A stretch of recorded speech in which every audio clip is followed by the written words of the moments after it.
get a Republican response now from Senator Rob Portman of Ohio. Senator Portman, thanks for joining us this morning. Let's start out with that infrastructure deal. You just heard Speaker Pelosi say she's not going to have a vote until reconciliation is also passed by the Senate. First off, though, do you expect to reach a deal this week?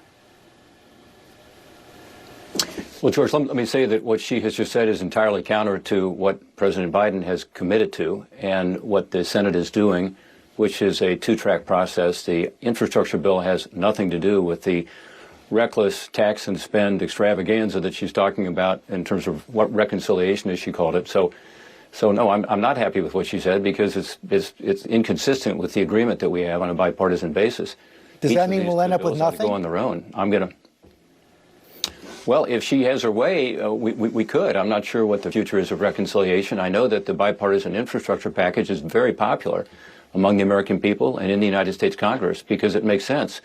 We need it badly. 43% of our roads are in bad or mediocre condition, according to the engineers. 46,000 bridges are structurally deficient. We have ships lining up at ports because our ports aren't efficient enough. 87% of the American people think we should do a bipartisan infrastructure package. It's the right thing to do. Every president in modern times has talked about it. President Trump's proposal was for $1.5 trillion in infrastructure. Ours is about $579 billion over 5 years. So this is the right thing to do. It's been totally bipartisan from the start. It's the way we ought to be doing things here in Washington to get stuff done. And I can't believe the Speaker of the House would be blocking it. Do you have a deal? We're about 90% of the way there. I'm here this weekend working on legislative language with colleagues and with staff, and I feel good about getting that done this week. We have one issue outstanding, and we're not getting much response from the Democrats on it. It's about mass transit. Our transit number is very generous. We increased transit in this proposal. We also increased the formula going forward. But that's the one issue that's outstanding, frankly, at this point. My hope is that we'll see progress on that yet today. Wall Street Journal weighed in against the deal yesterday on their editorial page. I wanted to put it up on the screen right now. It says, taking the buy out of bipartisan. And they write, what's striking about the deal so far, however, is that by all appearances, this will be the most one-sided bipartisan deal in decades. They point out that the Republicans are not getting the kind of regulatory reforms you've called for. Also, you're not doing anything to stop that reconciliation package we were just talking about the Democrats hope to pass. Well, I normally respect the Wall Street Journal's editorial page. In fact, I read it every day, but they're totally wrong on this. And it shocks me that the Wall Street Journal, which has normally good journalistic ethics, would say in that editorial, we don't know what's in it, but this is what we think. In other words, they don't know what's in it. They're wrong about a number of things in there. If they had called and asked us, they could have avoided being wrong.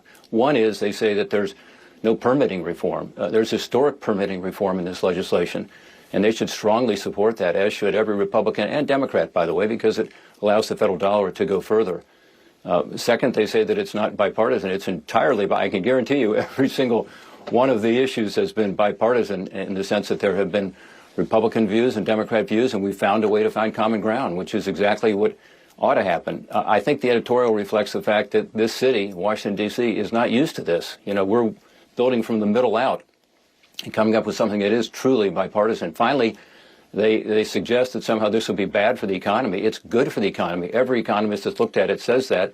Why? Because you're investing in long-term capital assets. It's not immediate spending. It's not going to add to inflation. In fact, the economists will tell you it's just the opposite effect. As opposed to adding to demand, it adds to the supply side. This may be, assets that last for 50, 70, 80 years. Like the 46,000 structurally deficient bridges I talked about. So it's the right thing to do for the country, most importantly, but it's also something that has been the subject of a bipartisan consensus finding process, which we ought to do more of in this town. Failing to raise the debt ceiling will threaten the economy. You heard Speaker Pelosi on that as well. Republicans voted 3 times to raise the debt ceiling under President Trump. Why not vote to raise it now?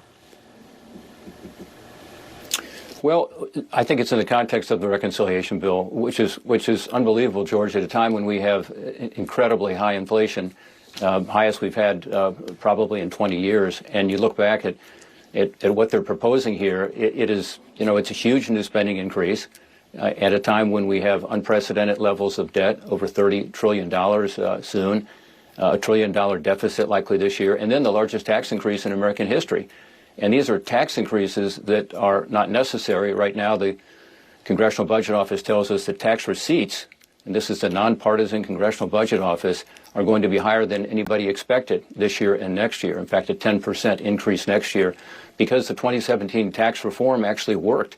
It worked to stimulate economic growth. Going into the pandemic, we had the lowest poverty rate in the history of our country since we kept track of it in the 1950s. We had unbelievable increases in wages, over 3% annualized over the 19 months prior to COVID, and the lowest unemployment numbers ever for blacks, Hispanics, and 3.5% was the lowest in 50 years overall. So things were going well, and the economy is relatively resilient because of it. So let's not raise taxes right now. It'd be exactly the failing to raise the debt ceiling will certainly threaten the economy.